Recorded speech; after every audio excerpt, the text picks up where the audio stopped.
कृष्ण जन्माष्टमी के अवसर पर आप सबको बहुत सारी शुभकामनाएं। मैं हूं Priyanka, India first health insurance trainer, और मैं एक अभियान में हूं कि मुझे हेल्थ इंश्योरेंस के एजेंट्स को प्रोफेशनल्स बनाना है। आज मैं आपको दही हांडी और फैमिली फाइनेंसेस का एक प्यारा सा समन्वय समझाना चाहती हूँ। दही हांडी का फॉर्मेशन एक पिरामिड की तरह होता है। हमारे फैमिली फाइनेंसेस के डिजाइन में भी कुछ इसी तरह का पिरामिड फॉर्मेशन होता है, जहां पर बेस यानी सिक्योरिटी प्रोविजंस, सेकेंड लेयर यानी regular income preservation provisions, third layer यानी long term high risk high returns के प्रोविजंस, और फोर्थ लेयर यानी कैपिटल अप्रिसिएशन और इनहेरिटेंस प्लानिंग का प्रोविजन।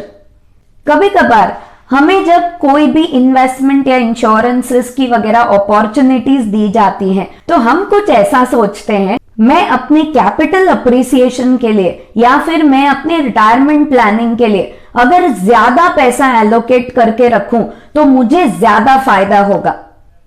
हमें हमेशा पैसों से फायदा कितना होगा सिर्फ यही नहीं सोचना है, हमें उस पिरामिड की डिजाइन के हिसाब से बराबर प्लान्स करने हैं।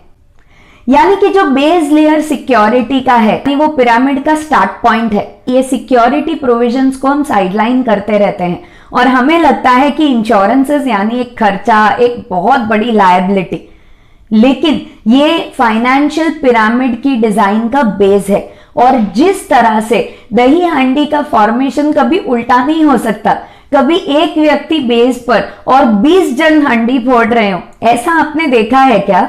नहीं ना। यानी इस सिक्योरिटी फॉर्मेशन में सारे टाइप्स के इंश्योरेंसेस तो होने ही चाहिए, लेकिन इसकी प्लानिंग खर्चा देखकर नहीं, प्रीमियम देखकर नहीं, बट सिक्योरिटी प्रोविजन का स्ट्रॉन्ग फाइनेंशियल बेस ये सोचकर करनी चाहिए।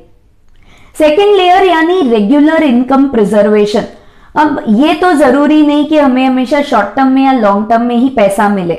हमें हमेशा प्लान्स कुछ इस तरह से सोचने हैं कि जहां पर हमें 2 साल बाद, 5 साल बाद, 10 साल बाद, 15 साल बाद, 20 साल बाद, जब जब पैसों की जरूरत पड़ेगी हमारे लाइफ के फाइनेंशियल माइलस्टोन्स के लिए, तब हमारे पास उस हिसाब से पैसा होना चाहिए। फिर हम long term high risk high returns पर ध्यान दे सकते हैं, वो होगा हमारे फाइनेंशियल डिजाइन का थर्ड लेयर। और चौथा लेयर यानी कि हांडी को फोड़ने वाला लेयर, इसके लिए तो हमें बहुत ज्यादा जरूरत है कि हम इनहेरिटेंस प्लानिंग पर बहुत ध्यान दें। जब हमारे कन्वेंशनल जो आज के इनकम सोर्सेज हैं वो अगर स्टॉप हो गए या स्लो डाउन हो गए, वो दही और मक्खन कहां से आएंगे, उसकी प्लानिंग भी हमें अभी से करनी है।